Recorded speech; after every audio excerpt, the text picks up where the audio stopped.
3 perkara elak sebelum kita mula trade.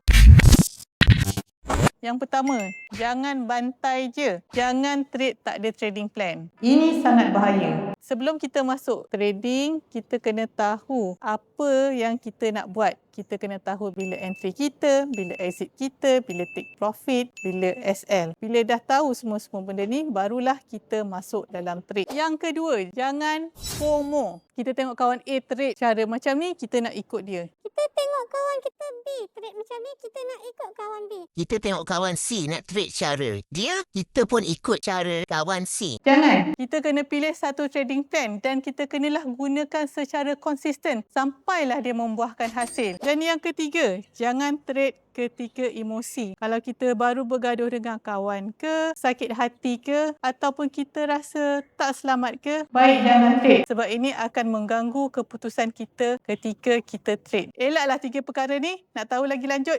Jom follow Pakar Chart.